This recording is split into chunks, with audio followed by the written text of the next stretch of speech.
So do you really think that the whole jury was pressured, or do you think that maybe they were just saw some compelling evidence and voted accordingly? No, no, I think they felt pressured from the outside of it Okay, because the so guy had you realize what you're the guy doing is was sitting his you're taking a position that you literally can't prove.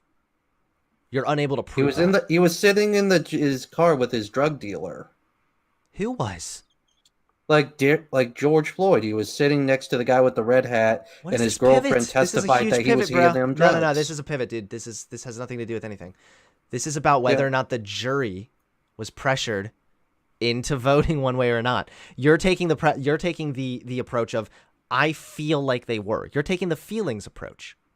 You're taking the I feel this way, like, oh, it's I'm taking the facts and logic, Ben Shapiro approach. Really quick, click the link below and follow my new Discord server. Then you can become a Patreon and get special access to voice channels and text channels so we can chat. You can hear my luscious voice, sometimes even on stream. Patreons also get their name featured at the end of my videos. So this is a great way to support the channel and get special white privileges. So follow my Discord, become a Patreon, and enjoy the video.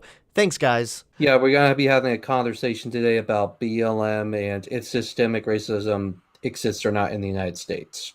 Oh, wow. Just an does it or does it not Does exist? it exist? Yeah. It's pretty black and white. Yeah, I mean, are you sure you want to take that approach? Because That's that's going to be a pretty tough one Yeah. to argue against, I think. Right. But okay, yeah, Um, sure. So why do you think it doesn't exist? because if you look in the United States, like you look at Hollywood, the media, everything, like minorities Well, are you know what? I'm widely sorry. accepted. I'm so sorry. I'm something I actually need to work on is not interrupting as much. So I apologize that I literally just interrupted you at the very beginning. But let's actually back up and Yeah. define what we mean when we say systemic racism. We mean like Jim Crow, like if the government's pushing it. Okay, so that's going to be the first break right there, which is kind of a lot of people think that systemic racism is like looks like nothing more than like a policy on paper where the government's like, okay, black people bad. But what Yeah, we're I saying say, segregation, that was systemic racism, but nowadays it's not the case. well, yeah, that doesn't exist anymore. But I would argue that the consequences still exist of from that today. And also, I don't think that it's necessarily about just the government. It's about any kind of system, right? Like our criminal justice system, for example, that disproportionately negatively affects minority groups. So, actually, I will actually compliment a bit of what you're saying there, Hunter, because one of the things that I've been arguing, say, for example, in the big tech argument, that I no longer pretty much distinguish between government action or private action. If powerful entities are taking action that is detrimental to that is essentially taking away people's rights, I don't really care whether or not it's the government or private entities doing it. And I use that argument with big tech. I would also be willing to look at that argument in terms of systemic racism. So if there is systems in place, whether or not they are government imposed or not, I would be willing to look at them and say maybe there is systemic racism in other ways that aren't just government policies. right. And a lot of it is also because of previous government policies that although we've like gotten rid of the policy, the consequences of that, like we're still dealing with today. And that's what BLM is all about. Like Sort of destroying addressing the that. black nuclear family. That's one pretty No, Yeah. I know what you're talking about. That was from the website, which they actually removed that first of all. And they weren't even talking about getting rid of the nuclear family. They were talking about, I admit that it was very bad optics and it was poorly phrased or whatever, but they were not actually advocating to get rid of the nuclear family. They were advocating for getting rid of the normalization of the nuclear family. And they were essentially saying that like, hey, there's other ways that like communities can raise children also. I wasn't even thinking about the Black Lives Matter like the original thing they said on the website. I was thinking about the government policies which led to the destruction of the black nuclear family. Oh, And like the what do you mean? knock-on Like effects of that. welfare stuff, like the Great Society Act and all that shit? Basically like the history of like not just welfare, but a lot of the things that the government has done has often been like band-aids, patching over things and not addressing underlying systemic issues. And in the case It of sounds like you agree in the with me on this. I don't know. Nick, are you the one that more, I guess, are you more at odds with this? Yeah, I'm more at odds with this. I think Right now. Hunter, you and I might be agreeing so far, but I feel like I don't know. We'll see how far we can take this. Well, yeah, exactly. So Yeah. what's up, Nick? So basically, I'm against BLM, the organization, because the organization is a Marxist-led kind of group of hypocrites that has, like, you just heard the story in the news that there was the co-founder of BLM, Yep. like, bought multi-million-dollar mansions, and Yep. I like don't it like the seems like organization either. Yeah. it's just more of a con job so that they can self-enrich themselves. Well, I mean, I don't know that much about the organization, and to be quite honest, I'm not interested in defending the organization. I've said multiple times that I don't like the organization either. Like, but what usually when I defend BLM, I'm talking about it as a whole, as a movement, and more of like the issues they're trying to get at, right? So like BLM, the movement, obviously the millions of people that marched are not all associated with like BLM Incorporated. Mm-hmm. Like they're just going out, they're rallying, they're protesting, whatever. And the main thing that they're trying to address there is the systemic issue, right? These issues when it comes to like police Well, brutality You can, affecting black people. yeah, but then it you gets can't. kind of taken over by Antifa and the extremist Marxists and anarchists that are burning down police stations and like attacking police. Like you saw videos in New York and Brooklyn where Yeah, cops you were getting can. run over by cars and being punched and assaulted, and And then stores getting looted down Main Street. and then sometimes Yeah. BLM ends up being like surprisingly based, and then starts kicking out Antifa because it's like, hey, stop this. It's like, Well, yeah, I mean, Like, obviously, there's going to be videos of anything, right? You can find videos of all sorts of shit happening. But if you look at like analyses of the uh, um, rallies, at least in the year of 2020, you'll see that the majority of them were peaceful. yeah, the So, majority. I will grant you well, that the majority of them like, were peaceful, but nobody's worried about the majority of the ones that were peaceful. Like well, yeah, yeah, of like the course, thing like is, the property destruction is fucking terrible. Don't get me wrong, and a lot of these people, like, they have their livelihood invested in their businesses, and that's why I think that if they're like arsonists or rioters and they're coming to like burn down your fucking business, you have every right, like you have a constitutional right to defend your property with lethal force if necessary. So don't get me wrong, I'm not in support of the rioting by any means. I just think that we need to, if we really want to fix the rioting, we should probably fix the systemic issues that keep leading to rioting instead of just saying rioting bad. fair enough. Though I will, Nick, if you allow me to make a point here. yeah, Now, Hunter, you made a very clear distinction between your support for BLM the movement rather than BLM the organization. My problem with the whole situation is that the BLM the organization, which I would consider to be like essentially not so obvious, what some would call the not so part of the not so obvious establishment, they function as essentially as a way to funnel people back into the establishment Democrat Party. And the problem is that the organization, even though you might support the movement, the organization still has a disproportionate amount of power in misleading the overall movement. yeah, with like donate, they control Well, the we can talk donors about and how they're all the fundraising. we can talk about how they're misleading in a second, but what you say about them like funneling people back into to be Democrats, isn't that kind of contradictory? Because I thought they were like a Marxist organization. They They're if they you've been they paying they attention use for the last couple of years, Hunter, like the Democrats have basically been backing up, like even during the 2020, like the riots, they like the mayors and the governors backed off and let them just destroy at will under Trump. But as soon as Biden got into office, they started cracking down on them. Like Wheeler is now cracking down. When Biden came into office, they started burning. They still are burning down Portland and Seattle. Right, because they're there's all systemic issues that they're mad about. yeah they're I would say that What good does It's they're like that it's not do? going to be How does fixed that if like fix just getting anything? Trump out of office isn't going to fix it. Like we have to address these underlying issues, which is what the movement's all about. Like we can criticize the organization all day long. The organization has a ton of problems and flaws and hypocrisies, and yeah, I know that like a bunch of their money that they got either goes to like enrich the people or whatever, or goes to Democrats, but also it kind of makes sense that they would like donate to Democrats. Like if we're in a two-party system, right, and we're stuck choosing between the Republicans or the Democrats, I think it's kind of obvious which side makes a little more sense personally, at least because even though the Democrats are like mostly just talk, at least they're talk. At least they're willing to like pay lip service to the existence of these systemic issues. perhaps the two-party Yep. system is one of But those they don't. systemic issues that needs to be I Yeah, the hate addressed. that. Oh Democrat, fuck, dude, the I fucking Democrats. hate the two-party system. Hell yeah. Brother. Yeah, the Democrats benefit off the welfare state because they want to keep people dependent on the government. That's Yeah, why but they don't want to fix the underlying issues. That's why And you that don't could see be Maxine Waters fixing it. So Nick, are one of you? the things So wait, that hold on, please. oh, What sorry, really? yeah. Just really quick. Is that? Then would you acknowledge that that's systemic racism?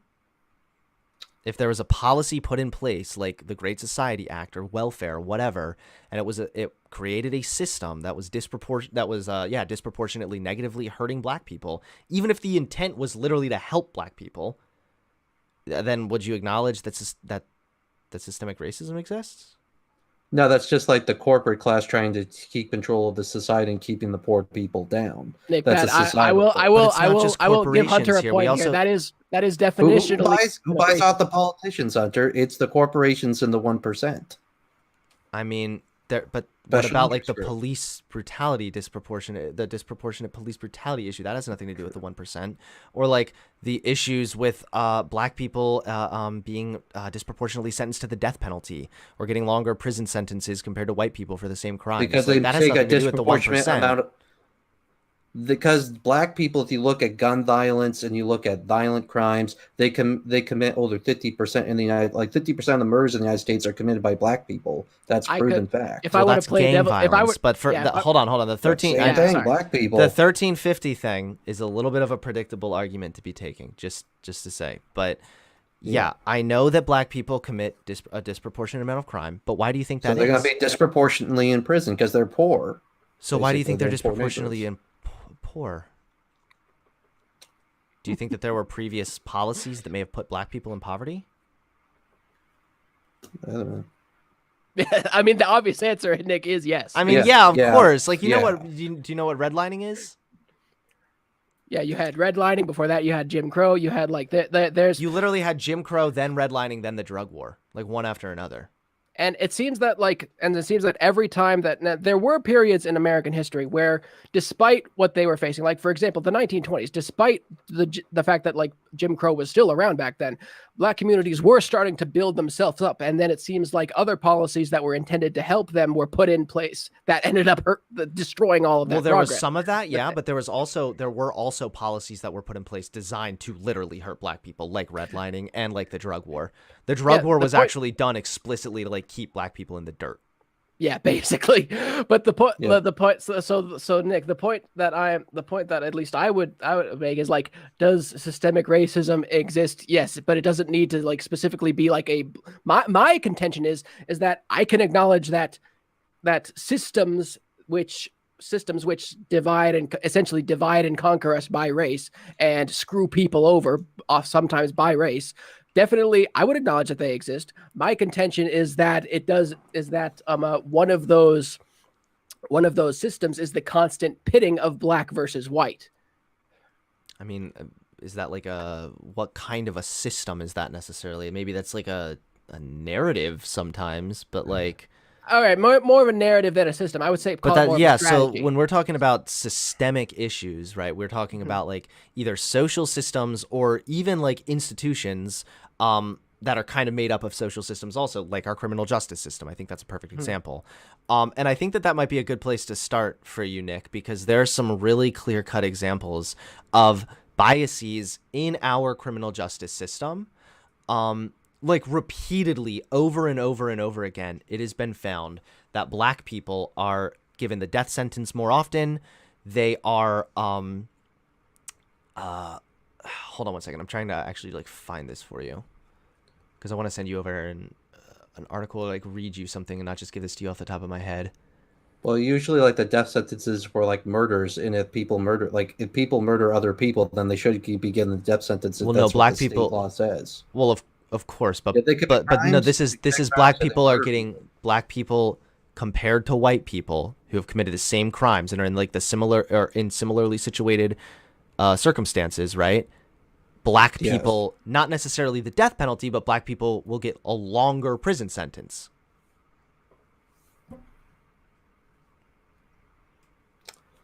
So you're saying that like the judge gives them a longer prison sentence if they're like than blacks and whites? It could just be the jury. Like there are times that there's this study here which was a controlled study that basically they set up a fake jury, and then they were able to demonstrate, right? They showed this jury the same evidence, but the darker the suspect got, the more likely the jury was to rate that person as being suspect or criminal.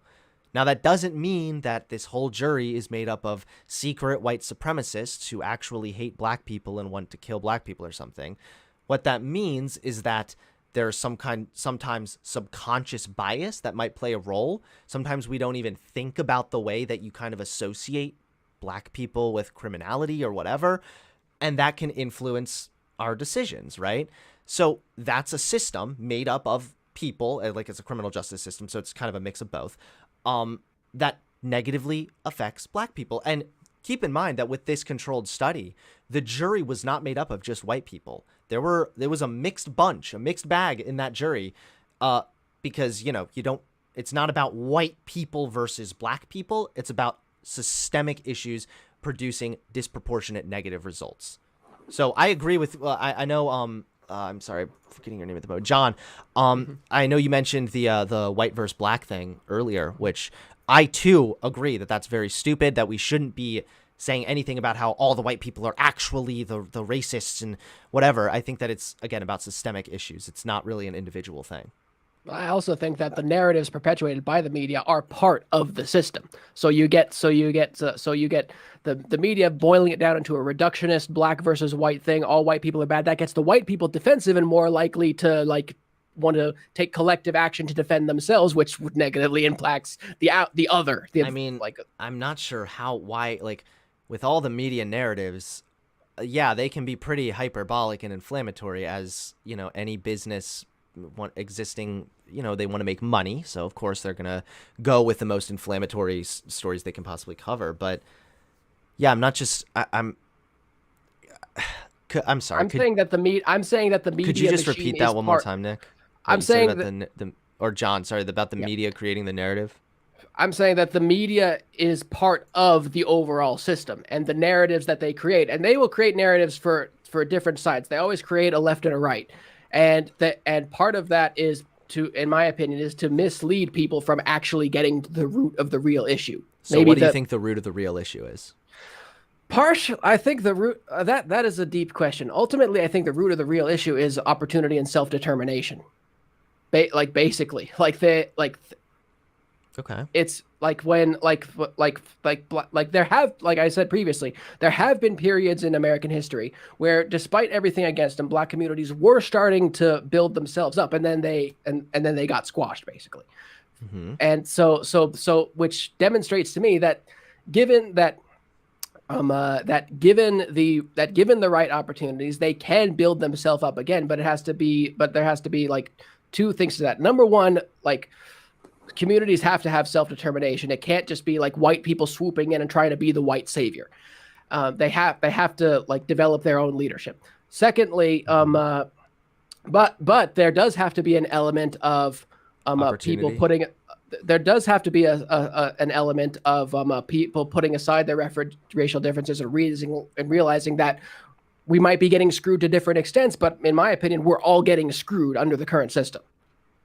I mean, we are all getting screwed under the current system in various different ways, sure, but that doesn't take away from the fact that black people are disproportionately screwed by the system in certain areas, and the reason for that is because of racism.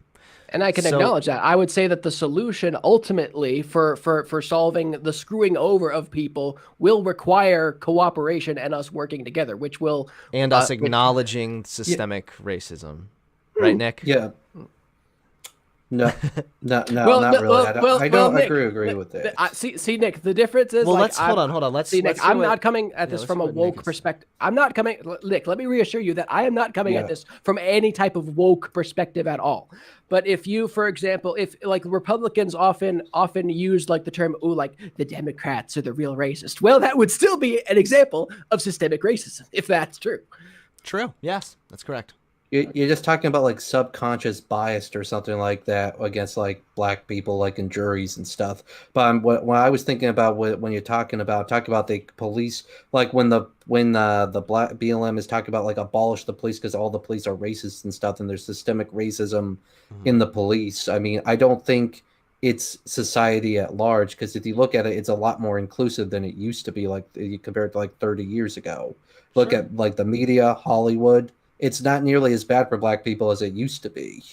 But you could have made that argument just the same way during Jim Crow, right? So you could have just Yeah. Like, said, no, well, I they're couldn't not, because it's actual segregation with but they're people not like they weren't slaves. It's physically a lot Yeah, doing. better you than it could was. you could legitimately say, You can well, own a they're better off house, than they like used to be when they were it's in the slaves. dump. It's a dump, but you can own a house. You couldn't before. And you know what? People even made that same argument when they had slaves. Robert E. Lee, for example, justified fighting for slavery by saying, well, they would have been better off. They would have been worse off in Africa anyway. So I just feel like this kind of idea of like, well, of course, black people are in a better place than they were a little while ago. And that's great. That's absolutely great. But we're there because of acknowledging problems and opposing people that don't want to acknowledge the problems. Nothing personal, Nick. But we can talk about policing if you want to. Like I'm happy to get into policing if you want to go that route, because there are so many different data points that have shown that black people are disproportionately negatively affected. I can just give you these stats right here. This is from U.S. police shootings. Blacks are disproportionately affected. The number of people killed in police shootings in the U.S. since January 1st, 2015. I don't know if I can like send you a screenshot or something, but this is some stats on this. I'm showing it on my end of the stream anyway. I can also read you this really quickly. Let's see. Okay. So there was an analysis of LAPD searches of black people and Latino, and they found that the LAPD searched black people and Latinos more often, even though white people had contraband at higher rates. So even though white people are actually the ones committing more crime here, brown people are still being disproportionately policed. I think that's an example of systemic racism right there. I don't think that means that all cops are evil and racist and we should all go and burn police stations down. I just think that it's worth recognizing, like, this is an analysis, and this is just one of like 10 or 15. Like, I can go over more if you want, but I want to give you a chance to respond. Nick, I'll let you go first. Well, like when you talk about in the cities, like minority neighborhoods are usually more crime ridden, so that's why there's more like they're more searched or they're But more no, this arrested study accounted for that's that, where the and it found the drugs. opposite. This study found that white people had contraband at slightly higher rates, but black and Latinos were searched more often. I would like to genuinely like to see that study, because now I'm curious how they found out that white people had more contraband if they weren't getting caught for it. I'm not trying. I'm not It trying probably to debunk means they have it at higher rates, right? I'm not trying to debunk anything here. I'm now genuinely curious. Wait, how did they figure that out? Like, No, sure. And I mean, yeah, we can. This is, like I said, one of. Let's see here. Whites were found with drugs, weapons, or other contraband in 20% of searches. So this is compared with searches. 20% of searches compared with 17% for blacks and 16% for Latinos. The totals include both searches of the vehicles and pat-down searches of the occupants.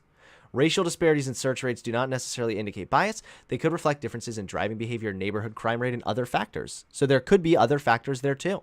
I'm not completely shooting that down. I don't think that it's entirely only bias. But I think that when you put this analysis up against all the other ones, right? Like, here, I'm going to send you this study and then go give you one more. But yeah, sorry. I should probably let you guys respond because I don't want to start gish galloping. Go ahead, yeah, please. Nick, again, I will let you go first before I give my hot takes. Well, it's like they say that there are more black, like the media says there are more black people killed by police than there are white people killed by police. But in 2019, they That's not found what they actually say. 19 white people. That's 19 wrong. white people. That's wrong. What? Why? White people, of course, are killed more than black people. White people make up a way bigger population size. what this is a disproportionate Yes. thing, is that when you look at the small amount of population that black people make up and then how frequently they're killed by cops, it's greatly disproportionate. So yeah, Well, it's again, that's because they commit more. You look at gun violence and you look at more violent crimes. That's why they're more like. That's why they get shot more. so why do you think black people commit more crime? Yeah, yeah. Going back to like the whole like, oh, they're in poor neighborhoods thing, and so that they're more prone to Mm-hmm. like do drugs and stuff. Since they're poor, they're more prone to do that sort of stuff. But is that really an excuse to commit crimes? It's There's not They're an poor. layers it, of There are hold, plenty of hold people on, that hold are on. poor. It's not an excuse. It's not an excuse, but it is an explanation. And so why do you think why do you think black people are disproportionately in poverty? I don't know. Like there are plenty of cases like when it's they're about following chains of causality down to root cause. So if we want to either take actions individually or as a movement or as terms of policy to take corrective action to these problems, you have to get back to the root of the problem. So if you want to Right. solve the gang violence and if you want to solve the poverty, then you have to then you have to not just address the gang violence at a policing level, you have to address the poverty that contributes to the gang violence. Yeah. yeah, like Trump was doing with the opportunity zones. Sure. Yeah, Whatever. Yeah. I mean, but yeah. so do you acknowledge then that like so I mean, hold on. You acknowledge that black people are disproportionately in poverty.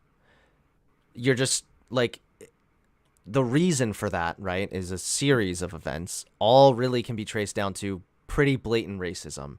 The one that I always talk about is redlining because I think that's a really clear-cut example of a policy that explicitly was put in place by the government that incentivized builders to build homes for white people only. Blacks were not allowed to buy homes. They were not allowed to purchase homes in nice neighborhoods, and they were not allowed to accumulate equity on their homes, which is a major way that middle-class Americans move up. Middle-class Americans send their kids to college using their home equity lines. Black people were like, they lost all of that. They were gypped of the American dream, essentially. And so I think that that happened, right? Which pushed people into poverty. And then if you're born into poverty, you're more likely to die poor. So yeah, it's not really that surprising that we see this kind of like generation of poverty continuing today. So that's really what I mean about addressing the systemic racism here. Yeah, I'm all for like building up the inner cities. If you want to do stuff like opportunity zones to help them lift themselves out of poverty, I'm supportive of that stuff. But I'm just saying like there are plenty of cases where poor people have lifted themselves out of those neighborhoods and like they've improved like really in like started their own businesses Sure. and etc. I mean, Yeah, so it's great. so just because you're in a poor neighborhood, it doesn't give people the excuse to start going to like become a drug dealer or become a murderer or something. It That's doesn't just necessarily not. give them that excuse, but it definitely makes it more likely that that will happen because if you're in a place of poverty, right? If you're in an area like if you're in a place of desperation where there aren't a lot of opportunities, a lot of the times the way out it is sometimes seen as getting involved with crime. Sometimes people I think feel that's their only option. But it's literally like a fact that poverty leads to crime and then crime leads to poverty. It's a vicious cycle, right? But we know that it began with poverty and we know why it began with poverty because of racist policies. So what you're doing right now is applying individual onus to people when we should be addressing systemic issues. I agree that if you're in a broken system, you should be working as hard as you possibly can to get ahead. You should go out and get a job. I think you should do anything you possibly can, right? But this is a great example. There have been studies that show if you have a black sounding name, you're less likely to get a call back for that job compared to people with white sounding names, even if you have the exact same qualifications. So maybe black people do individually want to pull themselves up by the bootstraps, but even that, then you run into other issues, less opportunity, right? So we can talk about like what individuals should do or shouldn't do all day long. At the end of the day, every individual should work hard and do what they do anything they possibly can to get ahead in life. But you don't fix systemic issues or problems with a large group of people disproportionately living in poverty by telling them all to just work harder. Yeah, if you don't mind, I'd like to actually give like a what I think is a pretty good example of individual effort versus the existence of oppressive systems. So, for example, you have like the caste system in India. The guy that I work for, Dr. Shiva Ayyadurai, was born in a dirt poor Indian village at the very bottom of the Indian caste system. He was an untouchable. His parents were untouchables. And based by some miracle, through the grit and determination of his parents, they managed to get an education and then come to the United States. And then he, inspired by his parents, worked his butt off from the working class neighborhoods in New Jersey to like build himself several companies, and now he's basically independently wealthy. So that's definitely pulling yourself up by the bootstraps, but it doesn't negate the fact that the Indian caste system still exists and it's still oppressive. Right. Exactly. I mean, you could, yeah, yeah, yeah. Sorry, go ahead, Nick. So, so basically, what I'm saying is like I'm all for like starting apprenticeship programs and helping people like if they could to make it so that they don't have to go to college anymore. Like they can just do apprenticeship programs, like go directly to the companies, and basically like that could help them lift themselves out of poverty. Maybe like I in think doing that's not a things like very the good idea though, because then you're just going to yeah. be, you're just like, how would that work exactly? You just like give Like black they get training people. programs, like they have six, like if you want to try like becoming a plumber, you could do like 6 months training program as a plumber to see how they can do, and then they can enter it full time. Like they can enter it and Sure. like Yeah. then maybe start their own practice. So I mean I basically mean, that could help I'm all for everybody. trade school and VOTech and job Yeah. programs, like across the board. Like more people need to learn practical skills and actually become their own means of production, basically. I guess my question would be for you, Nick, is um I just interrupted to like ask a question and then it just like slipped my mind. But like, do you think that like so you think that everybody should work harder, right? So do you acknowledge then that black people have a more challenging time, generally speaking, compared to white people working harder and like moving up in life? Like for example, the study about the jobs.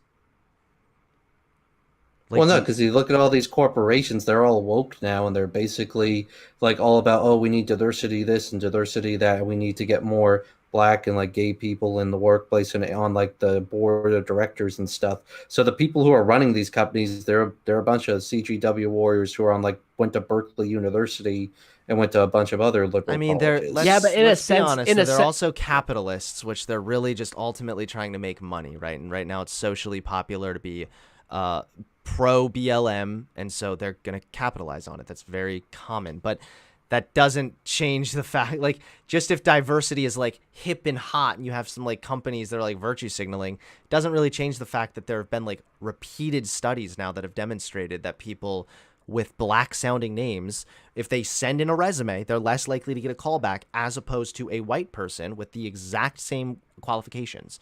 The only difference would be like Jake versus like, I don't know, like Shaniqua or something. I don't know. I don't want to be like racist, but you know what I mean. Like if it's a black sounding name, you're less likely to get a call back. yeah, not to be like post woke or anything, but like in a sense, like many of these like woke programs, like the lowering of standards, rather than creating the opportunity for people in like poverty or something to actually like become capable and become self-sufficient and self-reliant simply by lowering the standards, which is what many of these companies do to have like diversity hires and stuff, and all these universities are doing to like try to increase as many of the black students as possible. They don't give them a better education, they just accept them with lower test scores. That just sets people up to fail, which you Well, could yeah, say I don't. I'm which not you in could say favor of doing that. which you could say is in its own way a type of systemic racism. Well, yeah, I'm sure. Yeah, absolutely. Like I'm not. I don't think that we should be giving like special treatment or lowering the bar for anyone. Absolutely not. That is racist in many ways. I think that we need to again just be addressing the systemic issues, and we need to address the poverty gap. And yeah, we need to make it so that black people or these communities at least have more opportunities available to them. I've always I'm not a policymaker. I always say that because I'm not great at like talking about like how a policy would be implemented. I'm not for just like throwing money at a problem, but I do think that we need to have businesses invest in those areas to bring up the bring the area up. That would open up jobs, right, for that community. And another thing that needs to change too, that I talk about a lot, is that people need to stop. We need to stop funding schools with property taxes, because then you have a poor area, then you have a shitty school, and it's a vicious cycle that continues. So, but again, a lot of the reasons that black people are even in this shitty spot to begin with is because of racist policies or just like unconscious bias today or other systemic issues. It's almost like a sick self-reinforcing cycle. Like you want businesses to move in to give more people like jobs and economic activity and opportunities, but then the businesses get driven out by the high crime and stuff like that. It's created by a huge mess. It's a huge mess. You're right. It absolutely is going to take a lot of effort to undo the kind of vicious cycle that it's in right now. We maybe. I wonder if there's a way to turn those gangs into to reform those gangs into black militias and have them clean up their own streets. Wouldn't that be something? So. No. Hey, I'm just saying that I'd take the Black Panthers over BLM any day. Yeah, that's what they did with the Black Panthers. They patrolled their neighborhoods with guns, and they basically like protected their neighborhood. I'm not saying they didn't have any problems. Yeah. I was saying they were a lot more effective than what's going on now. I mean, let's get back to like BLM though, with like the riots and like let's take the Chauvin trial for example. I mean, do you believe like Chauvin should have been convicted on all 3 counts? I mean, I know I believe he's only going to be serving time for, or being sentenced for 1 count, I believe. I mean, I think that Derek Chauvin was responsible for George Floyd's death. Yeah. I haven't looked in of whether or not I think he's deserving of all 3 charges, but I'm happy to see him guilty. Yeah, I think that he killed George Floyd. I'll be honest, I wasn't following the facts of the case closely enough to make my own determination of like, did he do it or did he not or something like that. I will say though that from what I definitely know is that what I do find certain things concerning. I find the attempts to like dox jurists and intimidate them. I find that concerning. I find the statements made by that was like I'm not sure. I don't think any of them actually got doxed. The jurors. Yeah, they were kept secret. They were the identities of the jurors were kept secret, which was a good thing because they were definitely subject to political pressure. Wait a minute. CBS News starts the process of doxing Chauvin trial jurors from red state. So we're talking about here. Yep. What are they saying? The jurors are supposed to be able to do their duty. CBS News has already begun the process of doxing them. She reports on the makeup. At least one of them lives in Brooklyn Center. Wait, hold on. Wait. Is this where you heard this from? I'm not sure if I heard that from the specific, but I'm not sure if I heard that from that specific story in general. But what I was. This is the only thing coming up about. Hold on. What I was recalling was the statements of like, mainly the statements of like political figures and activists, basically like, they didn't end up doing it because it went their way. There was just to clarify really quick, if I could just see this clip here for just 1 second. Underneath the government center, and they've been allowed to have their phones or check powder keg. And this is what they're calling doxing. This is literally just giving details about the makeup of the jurors. Like, yeah, there's some white people and some black people, and there's an old lady and a chemist there. I'm not talking about like CBS necessarily. I'm talking about like there are people on the internet who specifically specialize in like doxing people on the other side. Yeah, activists like Antifa, they dox but people. That didn't happen. They track up that their didn't addresses. Yes, it didn't happen in this case. And I'm saying that the fact that the people that I am aware of and that I follow were gearing up to do that, and that concerns me. Well, that obviously would be bad, but also, but like that does. What does that mean? That like no one was pressured to convict Chauvin under like threat of dox. But right? They had riots, and like there was a section of the city, like at George Floyd Square, where they cordoned off and they wouldn't let the police officers in. Like they said like no cops allowed, and then actually there was an incident. Like, I don't know about that individual like block or whatever, but I think that it's like, what do you think is more realistic at the end of the day? That like a jury who remained If they anonymous, feel and they're still anonymous, they sat down and they saw a bunch of compelling evidence and a 10-minute video of a guy on someone's neck, and they actually ruled one that of he was the guilty, or that they were all like secretly like coerced or something. Which, like, by the the way, we would never alternate even be able to prove. they actually interviewed one of the alternate jurors, and she said that, oh well, I actually felt really pressured by all these riots and stuff, and I didn't want the city to explode and turn into a like buildings to burn again. So they were affected by what was going on outside. They did feel pressure, and which is why the judge should have changed the venue to begin with. Like, he should have changed the venue and sequestered the jury. He didn't do either of those things for some reason. The jury was sequestered for some part of it. They weren't completely sequestered. They were allowed to go home at night, but they were sequestered during the case. Well, that's what I think. They should have been brought to the place and cut off from all the news and stuff rather than being affected, because they could look up and see what was going on. I mean, that stuff probably did like intimidate them, and made them consider like not weighing in on the evidence. Because you have to remember, it only took them 10 hours to convict the guy, which is really quick for this kind of trial. Okay, well, I'm not trying to hammer down on any one point too hard here, but I'm not seeing any evidence at all of any juror saying that they only voted one way because they were scared the city was going to burn. I see Tucker Carlson spreading bullshit about this on Fox News. I don't see any report about this. Like, I see this thing talking about how jurors in Derek Chauvin trial exhibit fear, anxiety, and strong opinions, talking about how they feel about being on the jury, but there's nothing here about them being intimidated. So what do you think is more realistic at the end of the day, really? Do you think that they sat down and heard from the guy that did the autopsy that said he died, it was a homicide, and he died from asphyxia? Do you think that they sat down and heard these people say, yeah, he had fentanyl in his system, but not enough to kill him? Do you think that happened, that they saw some compelling evidence and voted that, yeah, Chauvin was guilty? That's not true, though. He had 3 times the amount of fentanyl in his system. No, that's not true. I don't know where you're getting your news. No. It's from the defense. Okay. Well, I mean, I guess we're just arguing the court case all over again, because the people arguing against Chauvin said the exact opposite. They said that the standard DUI case, when people are pulled over for fentanyl or meth, is usually at like similar levels, and they were still alive.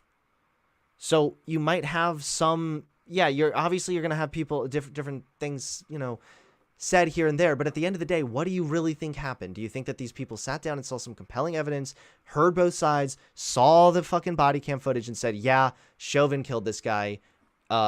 Floyd would have been alive had it not been for Chauvin. Do you think that is more likely, or that they were all like actually really scared because the city was going to burn down, and so they just all voted one way because they were really scared that like the city would burn down? Let me look at it for argument's sake, from their perspective. Hold on one second. Okay, yeah. I was going to answer this question. Yeah. I want Nick to answer this question, because I don't think that this is like I think it's pretty obvious what happened here. Well, when they did the photograph, they actually proved that the knee wasn't on his neck; it was on his shoulder. And like when they did the autopsy from like the county coroner, it said that like there was no proof of asphyxiation or like any bruising on the neck or any broken. So he was. That's like not necessary for asphyxia. That's the other problem. See, I've read all of this. I know exactly what you're talking about. It's not like necessary. Bruises on your neck.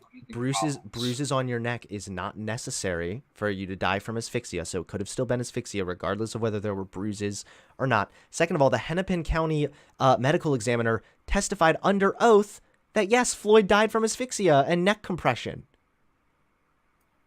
So what do you think is more realistic, really? That the jury sat down and saw some compelling evidence and voted this one way, or that they were all like actually really scared or like coerced, even though they were all anonymous, and they still are anonymous today?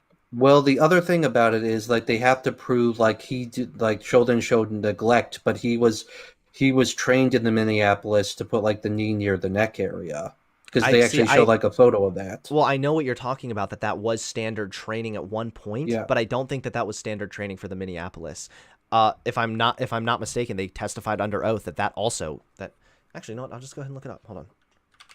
While you're looking that up, I would like to just say that I'm not the it's not in my personal opinion. It's not my job to relitigate the case. However, what I would say is that my main concern is that the statements of politicians, and the attempt by some activists, not necessarily by the news media, but by some activists to rev up or prepare to dox the jurors if it didn't go their way, could certainly be used for the appeal to try to get Derek declared a mistrial, to try to get Chauvin's trial declared as a mistrial or something. Right. So let's say if he actually did do it, but then the politicization of the case could ends up getting him off or something like that, would not be good. Yeah, because the judge even said that there may be grounds for an appeal because Maxine Waters made comments and all the riots. And what and she stuff said that was going on. what she said was super stupid. But I mean, I was looking at that a little bit earlier today, and it's pretty unlikely that it's actually gonna they're gonna accept an appeal. But really quick, if I could just read this. Derek Chauvin trial, his knee to neck violates our policy. Former cop turned defendant in a murder case, Derek Chauvin, violated police department policy with the way he kept his knee pinned on George Floyd's neck. So says his old boss. So, I mean, that's under oath. I mean, yeah, I think that probably what's the confusion here. This is just off the top of my head. I don't know for sure, but my guess is that it's probably standard procedure to put your knee on someone's neck for a second to restrain them, but holding it there for 10 minutes, 3 of which after they couldn't find a pulse, probably maybe violates the police protocol. So, I mean, I'm going to keep on asking the same question over and over again. Do you really think that the whole jury was deceived or forced or pressured to vote a certain way? Or do you think that they just saw some compelling evidence? Because I think I know what's pretty damn obvious. I know it seems obvious to me, but I want you to answer this question. What, are you asking me? I'm asking Nick, yes. Do you really think that the whole jury was pressured, or do you think that maybe they just saw some compelling evidence and voted accordingly? No. I think they felt pressured from the outside of it. Okay, so you realize what you're doing is you're taking a position that you literally can't prove. You're unable to prove. He was sitting in his car with his drug dealer. Who was? Like George Floyd, he was sitting next to the guy with the red hat, and his girlfriend testified that he was handing him drugs. No, this is a pivot, dude. This has nothing to do with anything. This is about whether or not the jury was pressured into voting one way or not. You're taking the approach of I feel like they were. You're taking the feelings approach. You're taking the I feel this way, I'm taking the facts and logic Ben Shapiro approach, which says pretty damn clear what happened. We see it on video. We had a long ass trial. We had a ton of people testify under oath, all of which said he violated the policy. He didn't have enough fentanyl in him to kill him, and he died from asphyxia. All of that, and they voted accordingly. Your approach is just nothing but feelings. So, nothing's going to be able to change your mind. There's nothing to prove your position, though. So it's just a feeling at the end of the day. Well, I don't. I will say, Hunter, dropping Ben Shapiro's name won't get you any points with me because I don't like that guy. I understand. I'm sorry. I recognize that I kind of interrupted there and kind of went on a bit of a tangent there, Nick. So I apologize. I'm going to take a step back now. Please go ahead and say what you're going to say. I will not cut you off. I apologize. I'm trying to get better at that. So basically, I'm just looking at all the evidence in total. The guy, up to that point, the cop wasn't being belligerent towards him. The only time, George Floyd was freaking out while he was in the car. He then he actually requested the cops to put him on the ground because he was freaking out. And then he was saying, "I can't breathe," before he even got on the ground. So up to that point, the cops were doing nothing wrong. It was just with the knee on the neck area. That's where the issue is. So it doesn't seem like the cops. You're absolutely right. That is literally where the issue is. That's the issue. Is had he not kneeled on his neck, George Floyd would have been still alive. But shit, I'm not supposed to interrupt. Go ahead. Sorry, I was say not Hunter. I saved you from that one. I was the one who interrupted this time. Plus, you have to it's just the knee on the neck, but you have to prove that intent, or you have to prove negligence on the cop's part. And I'm not sure because the training's allowing him to put the knee on the neck area, and it doesn't stipulate when you're supposed to take it off. Plus, this guy is like Chauvin's also arrested people in a similar way in the past, and he's never had any issues with that. So that's probably why also he did the knee on the neck area. So have we backed off the point then of whether or not the jury was pressured? Are we going to just move off that point? Well, yeah, I think the jury, like it shouldn't, like the trial shouldn't have happened in Minneapolis. It should have, then you should have been moved because clearly there was some pressure on the jury. Well, sure, but don't you think that this could have been argued for any other court case also? Like, what about O.J. Simpson, for example? Like, that was a huge high-profile case. Do you think that the jury was influenced to vote one way on with O.J. Simpson? No, I don't feel like it was Joe with O.J. Simpson. Okay, but what's the difference Like then? because they looked at the evidence and the glove didn't fit, and all there was no witnesses or anything else. And they didn't have the video yet. Yeah.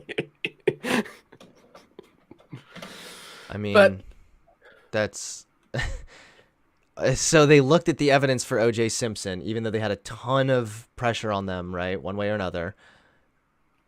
But yet with the Floyd thing, they have a ton of pressure on them, but they didn't look at the evidence. I guess it's just, I mean, I recognize they're different things. It's just, there have been other high profile court cases in the past. And like, there's just, I at least just hope that you're able to recognize that like, you're unable to prove this position here. Like you're not able to demonstrate this. Yeah, Nick. I will state that I did not follow the case closely, so I'm not gonna try to relitigate it. But I will. But Nick, you would also could you also acknowledge the possibility that maybe there was pressure and maybe they did also look at the evidence? It doesn't necessarily need to be an either or. Yeah, I acknowledge that. Like there was pressure, but they also listened to the evidence. I'm just surprised it came back 10 hours later since it was such a controversial case, and I was expecting it to be more of a hung jury. Right. What's the thing called?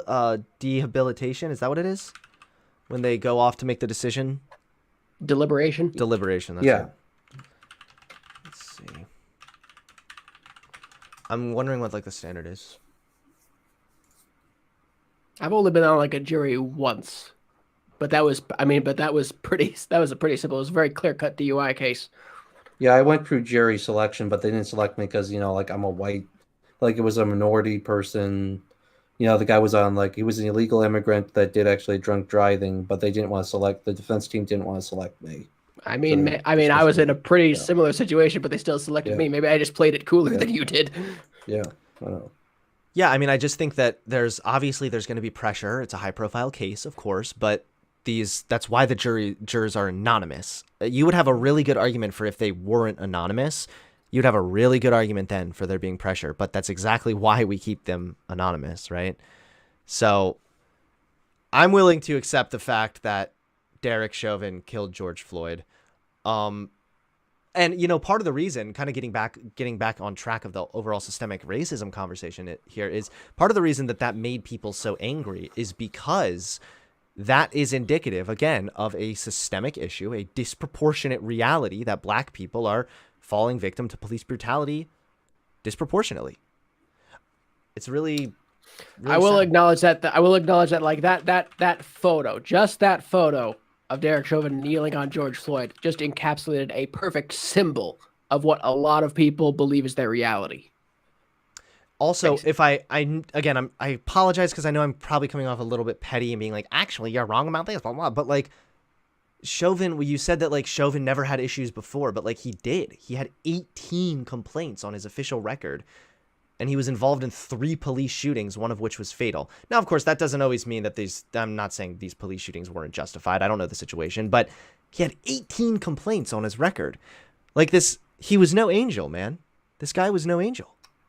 Hunter, do you believe? I heard, I don't know if this is true, but I heard that Chauvin and Floyd had known each other from like previous jobs or something. I was just wondering. Well, so do you agree that when they talk about systemic racism? I'm not deriving anything of that. I just wondered if you had since you seem to be pretty well read up on your facts, I was just wondering if you had heard anything similar and what that might mean. I don't know. Apparently, they had. This is interesting. Reportedly worked together at a venue. Um, Yeah, that's what I had heard. that's That's weird. what But I again, like that, my guess is that it didn't really mean anything. That probably was just, I mean, that would have been brought up in court. that would have been a weird maybe not, but that's just like a really weird coincidence. That is a very weird coincidence. 100%. Yeah. Yeah. Yeah, so the city council of Minneapolis, like since the George Floyd incident, have been moving to abolish the Minneapolis Police Department. Do you believe that that should be that's actually a correct thing to do, like to abolish the police or reimagine the police and all this other stuff? Well, yeah, I think that, when a lot of the times you hear people either say abolish the police or defund the police. I think abolish the police is, obviously pretty silly. We need a police force. But what I'm for is changing or reallocating police funds. Right now, we put a lot of money towards police stations. They have been militarizing, for example. There's a lot of like unnecessary funds going there. And so although poorly phrased, when people say defund the police, usually what they're referring to is, reallocating some of those funds to other areas. For example, I'm really big in favor of social workers. This has been tried now in a couple different states. I believe it was tried in Oregon, and it was working pretty well, where social workers will take some calls that were originally meant for police. So I think that, like, for example, police, of course, should be called in if there's some kind of a violent incident. But a social worker, if it's a non-violent, like, domestic dispute, we saw that girl got pepper sprayed by cops because she was 9 and she was having a mental breakdown. Like, situations like that would be much better handled by social workers. Well, that's the kind of problem, though. Like, if you're dealing with someone that has a mental problem, like it could quickly escalate where, like, the guy, like, you go in for like a social worker goes to a mentally ill person, but what if the mentally ill person has like a gun in the house or has a knife on him? Well, or that would something, most likely then they that would most likely be reported. And I mean, obviously, like, again, I'm not a policymaker, but I would assume that they would have the ability to call police or more reinforcements if necessary. What I'm talking about is, like, but if police you have right to now. deal with a knife, then they can turn around, like, and stab the guy before he gets Yes, to that his cell could phone. I happen, mean, but there are that's also plenty of times where it's actually like a non-violent altercation and the police escalate it because they're actually shit at de-escalating stuff a lot of the times. So I think that, like, having a social worker go in for certain instances is not a bad idea. Part of the reason, like, listen, I support our police, right? And part of the reason right now that our police are running into is that they're overworked. And that's because you call the police for virtually anything. It's like your cat's stuck in the tree or there's an active shooter. You call the police. Like, we obviously need to diversify and sort of pinpoint what the police should focus on. And then we need to get other people that are better equipped for handling certain crisis, not lethal crisis, whatever. But there are other nuances there. And I think that there's certainly an argument to be made that there are some people better equipped to handle certain situations than police. For example, a 9-year-old girl having a mental breakdown. Yeah, okay. I've also seen situations. Hunter, I've also, I'm gonna get, yeah. Yeah, no, I got it. Like, so I've also been aware of plenty of situations. Like, it does seem like these days, more and more the police are just getting called for more and more stuff that is just like stupid. Like, a kid has a tantrum in school, they call the police on him. It's like, what? Right. No, call the teacher. But it's like, exactly. So I get what Nick's saying, but Nick, if you have like a mentally ill person that gets a knife or something, that is something that maybe you'd call the police for instead of the social worker.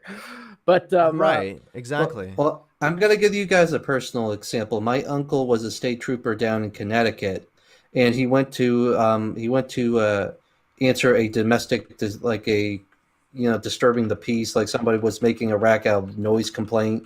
So he went to knock on the guy's door, and then the guy pulls out a shotgun, starts shooting at him, and then, like, it turns into this massive shootout where he ends up getting shot in the leg and in the hip, and then he has to be in a wheelchair for like the next 10 years.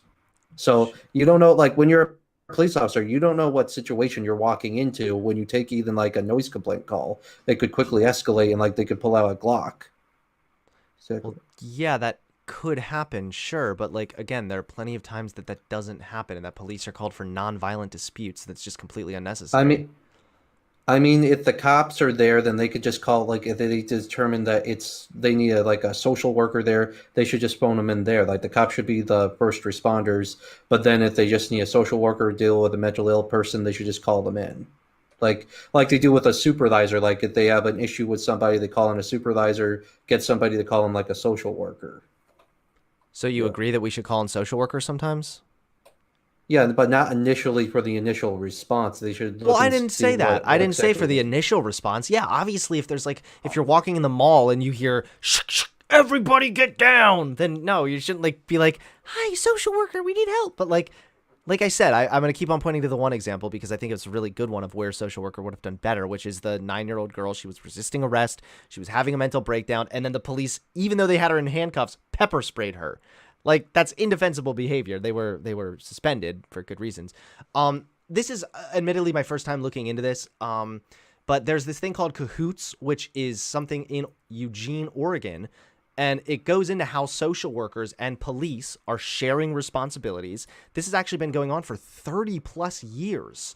It's only been a very small model down at like a protesters or I'm just looking into this now, but this is a really good example of where social workers have taken some of the responsibilities that usually go to police, and it's been extremely successful. I know this is only a small scale model, but 30 years of looking at this, I think that this is it's pretty interesting. I'm gonna put it in chat for you. I'm gonna go over it a little bit more. I'm not gonna sit here and read through an article on stream, but We can argue on and off about like, should the police go in first or should the social worker go in first, but I will say I'm amenable to the argument simply because I know I've had like cops in my own family complain about all the bullshit that they get called to that they don't, that where they're not simply not needed. right, exactly. Yeah, like there's a lot of different issues there. So yeah, that could be a solution too. I guess we kind of got a little off No, track there. we're talking about like the BLM and the defunding the police and the or you mentioned actually something very interesting, Hunter, the reallocation of police resources. One thing, and the militarization of police. That got me thinking of something interesting, which is that maybe more of these resources that are currently being allocated to like MRAPs and stuff like that could instead be used for like police training and stuff like that, because we had the recent situation of like the female cop who tried to tase somebody, but she pulled out her pistol instead. Right. And like the cops and some cops that I'm friends with that I talked to were like, how do you even make that mistake? Like it should be just muscle reflexes at that point about which one you're pulling. Right. And I'm not sure with the Kim Potter thing specifically, just to speak on that really quick. I don't actually know if that was because of a lack of training. Personally, I think it's because that when you're under like a really high stress environment, you're more likely to make really stupid mistakes like that. No, but that's what the training comes in. You don't think about it. You just do well, it. Yeah, I guess yeah, that's fair. That's fair. But yeah, I think that certainly police training needs to be changed. It's interesting. We talk whenever we go into police brutality, systemic racism, a lot of the times we bring up black culture, right? We say, well, a lot of the times something needs to change in black culture, but like something needs to change within police culture as well. If you look at how police culture works, not always, not every police station, whatever, but broadly speaking, there is an attitude of this us versus them mentality, right? And what's really sad too is, again, this is coming from like a pro-police stance, because I am not anti-police. I just want to see the cops. I just want to see the system working properly. But a study of NYPD recruits, right, found that one of their most common motivations was the opportunity to help people in the community. So when people want to become police officers, they're motivated by a desire to help the community, but then they go into the police training. Then they are around that police culture that glorifies this idea of like cops dying on the job. Cops are dying every day kind of thing. And you talk about training. I agree with you for sure. This right here, 71 hours of their training are devoted to firearm skills and 60 hours to self-defense. While only 43 hours are spent on community policing measures such as cultural diversity training, human relations, mediation, and conflict management. So those are some of the most important jobs of police officers that are being neglected in their training. So yeah, I think that police training needs to get better, and police culture needs to improve as well. So yeah, we could do some of that with funds, but I mean, police, if you look at how much they're getting, they tend to get a pretty hefty amount of funds already. Again, it might not be about giving them more, but just reallocating some of those funds to better things. So I think we're in agreement there. And hey, I'm all for abolishing the police if we replace them with citizen Well, militias and more gun you keep rights. talking about like Gun Hunter, you keep rights, yeah, talking about I'm all for it. Yeah. yeah, Sorry, go ahead, Nick. militarizing the police and so forth, like they were during Ferguson and everything. But during like it's an episode like Ferguson, they were actually being shot at. Like the cops were being shot at with real bullets, and they were being like cement bricks were being thrown at them. Like you know like when a riot happens, the situation can dissolve into anything. It turns into violence, and they need the equipment to in order to protect themselves and like to disperse large crowds of people. So they need tear gas. Well, They yeah, need some sure. of That's that like armored cars and some of stuff. that. Yeah, I'm not saying that there's never a time or a place where police need to have like more military grade material or whatever.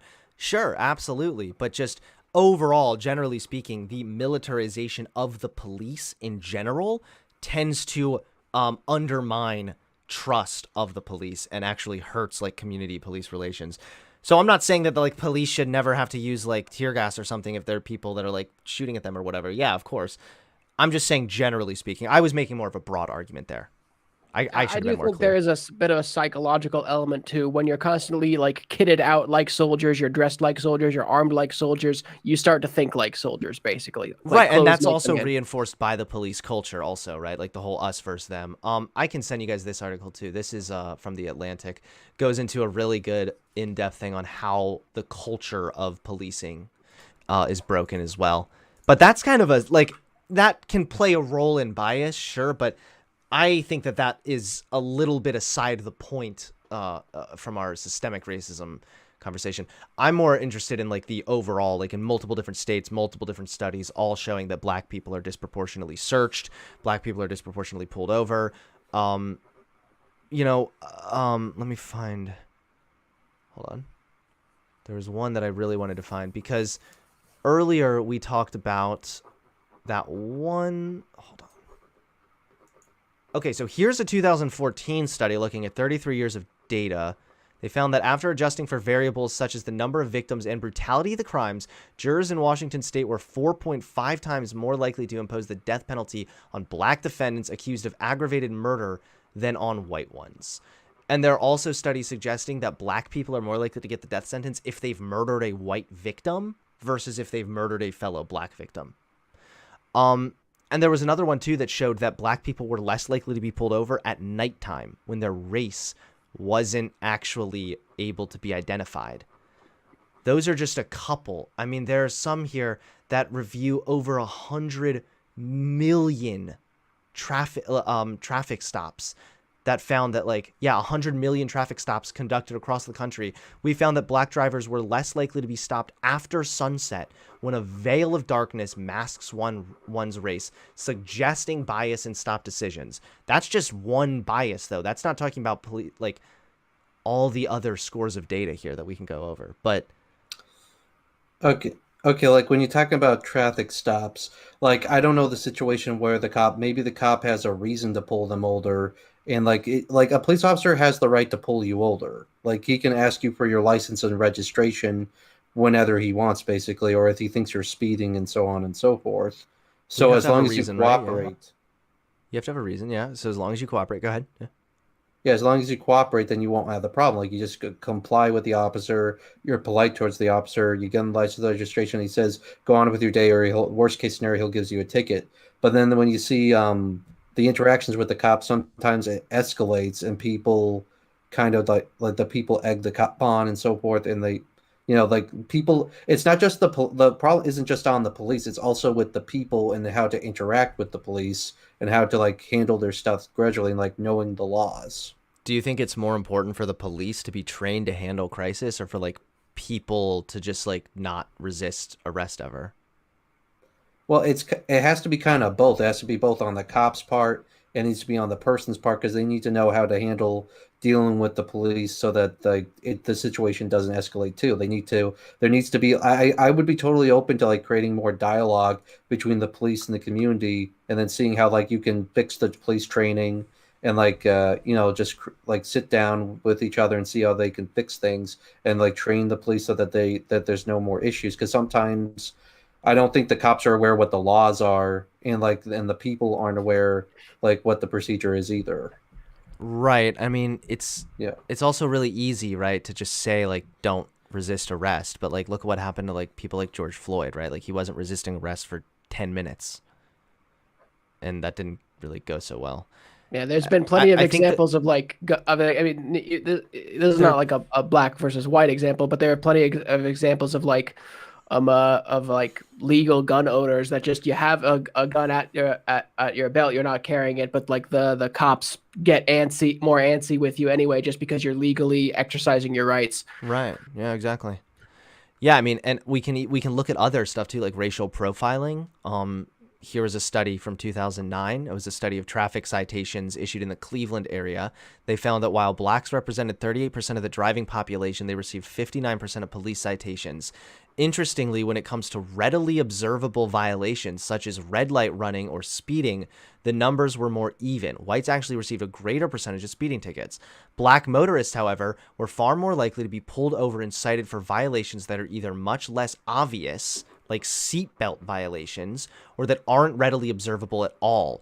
They received 79% of the citations for driving on a suspended license. So what this kind of sounds like is that the police in this area seem to be pulling black people over more, right? And then finding stuff to cite them for. And then finding stuff, yeah, like your seatbelt. 79% of the citations for driving on a suspended license, you would only know that if you then pulled them over first. Like, and I mean, I don't want to, again, I'm not trying to like gish gallop because I don't want to like just be like, here's a study, here's a study, here's a study. But I want to just give one more. This was a study of traffic stops in Iowa City. So we're all over the country here. Minorities make up roughly 10% of the drivers in the city, yet they account for as much as 19% of the traffic stops. In Lynn County, African Americans are 25% more likely than white people to be cited rather than warned when stopped for a traffic violation. Scott County data show that African Americans are almost 3 times as likely to be stopped for traffic violations than white drivers, and almost twice as likely to be arrested after the stop. So, sure, we can account there for maybe some of these black people are more likely to resist arrest. Sure, there are going to be some nuances there every time. But like, these are, I mean, there's study after study after study demonstrating in multiple different states that the way the police are interacting with black people seems to have some bias there, right? Like, don't you think that's what these studies kind of suggest, like, really strongly? Even without, yeah. All right, I'll let you go, Nick. Well, even like cities like New Orleans and like out in Lewis, like I forget, like Lewis, St. Louis. I mean St. Louis. Like most of the police forces are black. That doesn't matter. That's the thing. Like, but that's like urban. Like, why doesn't that matter? Because that's like a cringy libcuck argument. That's like, oh, let's just like put black people in charge of it and that'll fix it. It's not about the individual here. It's about the system. There's a broken system. We don't fix that by just putting minorities in a broken system. We've tried that, and it doesn't fucking work. For example... So you're saying that black police officers can be biased towards black people? Yes, 100%. Yeah, of course. I don't play identity politics around here. Yeah, absolutely. It's that us versus them culture he's referring to. Yeah, there's the us versus them, and there I've heard, and this is purely off the top of my head, I don't have any data to support this, but I've heard that sometimes even black officers are more likely to be violent because they want to kind of show off for their counterparts. Like, yeah, absolutely. Like, black police, that's what I mean, is that, like, Derek Chauvin, I don't know if he's racist. I don't care. Like, police officers individually, I don't care if they go home at the end of the day and they're, like, MLK behind closed doors. I don't give a fuck. The problem is that there's a system that is either manipulating good officers that genuinely just want to help the community, and it's manipulating them into essentially delivering racist results regardless of their intent, that you have like this broken system. You either have that or you just have, just a flat out broken system that's disproportionately hurting black people. I guess it's the same thing. But yeah, I just think that we're not talking about the individual here. Putting black people in charge isn't going to do anything. Yeah. If I can finally give my hot takes here, I don't really care so much about the studies, but it all does seem to make sense given my own personal knowledge and understanding of just how tribal group dynamic works, and the police individual police departments can be considered like one of those tribes. It doesn't necessarily need to be like all racial groups. Like police officers are a tight-knit group in and of themselves. They have their own internal culture. And once you have an us versus them mentality in that start to take root within that within that tribe or that culture, that can easily manifest, start to have the effect of creating an us versus them mentality in the other culture, which unfortunately, if you only get rid of one of them, if you only address the us versus them mentality that's created within the Black community by, the situations that they're in, and you don't address it with the police, or vice versa, you address with the police, but you also don't address it within the Black culture, the mess that you end up with is that if one of those us versus them mentalities is still remaining, it will recreate itself with the other group. Sure.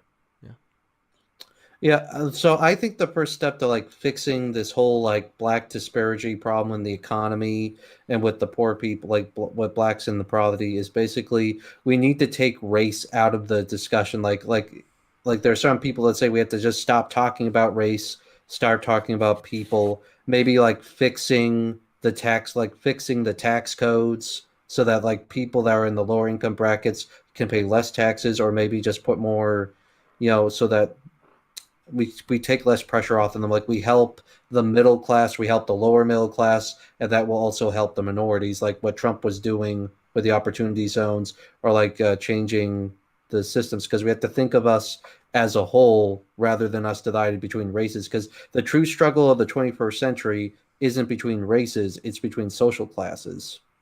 Well, I think that there is certainly of course, there's class struggle as well. Yeah. And I think that we should absolutely be implementing policies like that. I mean, Biden actually has a new infrastructure plan that's going to be really, really beneficial to people struggling in poverty. But to say that like we should just take race out of it, I'm sorry, it's very ignorant. This is like this divide largely exists on a racial line, and it exists because of racist reasons. Like, acknowledging the racism that played a role there and how that system is screwing minority groups and like the history behind that is crucial to fixing the problem. So I agree with you that we can make better tax codes. We should be pushing for policies that help people who are in poverty 100%. Thankfully, Biden's doing that with his new infrastructure plan, and I'm really a big supporter of it. But yeah, I guess, yeah, I'll just leave it there.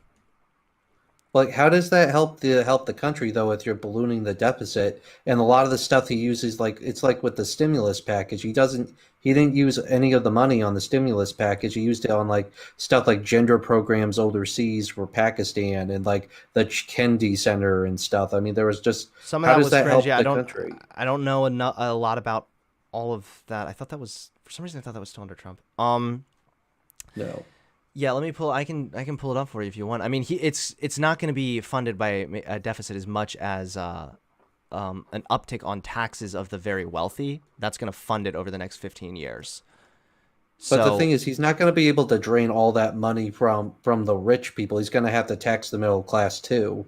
Like he wants to fund all these programs. I don't think that's actually true. Biden's plan from the very start has been to tax people only making $400,000. I would have to look more into this. But I mean, this infrastructure plan here, the 1.9 trillion infrastructure plan, is like talking about expanding child tax credits and like beefing up Affordable Care Act subsidies. That's important. Providing more help to pay for childcare. Like, this is going out of it. It sounds like this is really trying to address like the little struggling Americans, right? But I'm not necessarily really trying to argue like Biden's plan validity or not. In general, infrastructure is one of the key missing factors in fixing many of the systemic problems in this country, including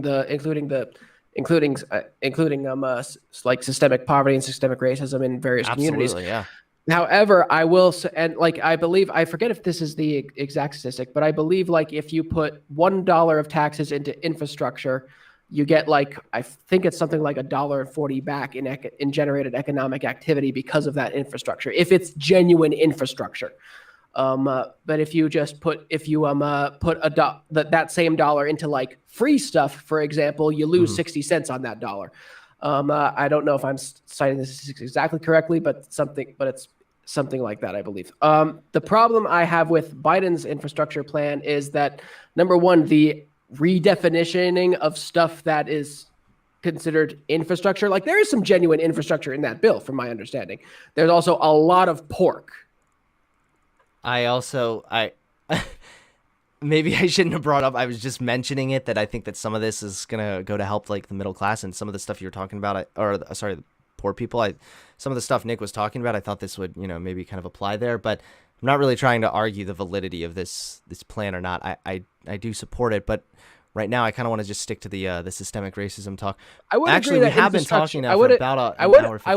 I would just my main point was that I do agree that ultimately, what we can argue on or off about Biden's specific plan, but I would agree that infrastructure is a key part of the solution. Oh, absolutely. Yeah, I think that there's many facets of the solution, right? But I think that part of that starts with acknowledging the existence of this gap and the reason that it exists.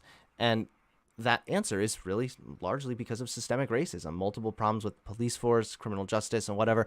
I hope I was able to go through some of that on this discussion. But yeah, I should probably be wrapping it up here, guys. Did you want to any closing remarks?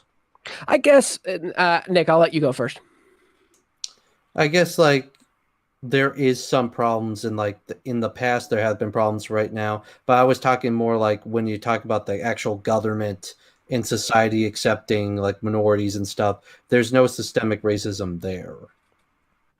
Basically,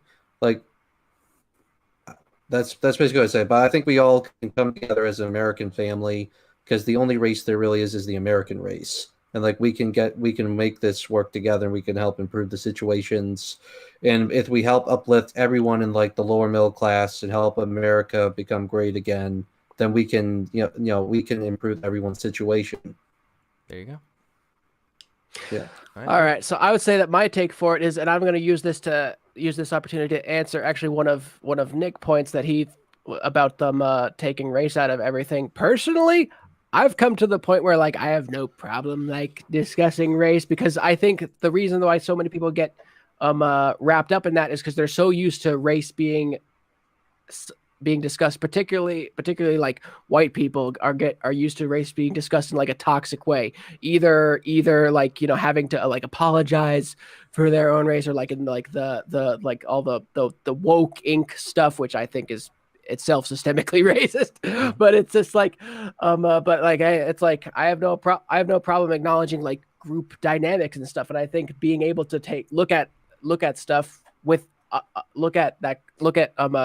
group dynamics unjudgmentally, not in an anti-black or anti-white way, is ultimately a very healthy thing. I can look at myself and be yeah, I'm white. I like white people. I also like black people. I also like Asians. It's I don't need to. Doesn't need to get tribalistic for me. But Hunter, if before Nick jumps back in, Hunter, I'm honestly surprised about how much stuff I ended up agreeing you on, because low key, I'm way more right wing than even Nick is, culturally speaking. Maybe we need to have another conversation about LGBT issues or something, huh? That would be very interesting. Yes. Oh no. I think I'd be really. Oh yes, I will finally bring out the trad cath in me. You want to do? All right, let's go. Here we go. We finally found something. Finally, something to argue about. Yeah, exactly. Yes. Yeah. Go ahead, Nick. Sorry. Yeah. You should have heard him talking about the insurrection the other day. We were talking about January 6th, and he's got some interesting views. Yeah, my main argument was that Trump was a pussy and bitched out. We might have to have another talk sometime, John. Yeah. Maybe we need to have a convo about trans rights next time. That would have been, that would get very interesting. But yeah. Hey, I'm up for it. Yeah, I'm up for it too. Well, there you go. All right, let's plan on that then. Maybe you guys we can come on again. But all right, thanks guys for the conversation. Yeah, I guess my closing would just be that systemic racism exists. It doesn't mean that all white people are racist. It doesn't mean that all black people are oppressed victims. It just means that there are systems in place that are disproportionately negatively affecting black people, and I think that we need to address that before we can, further fix the problem. But yeah, that's my closing statement. Thanks, guys. I'll see you all soon. This video is made possible by my generous Patreons. Thank you so much for your support.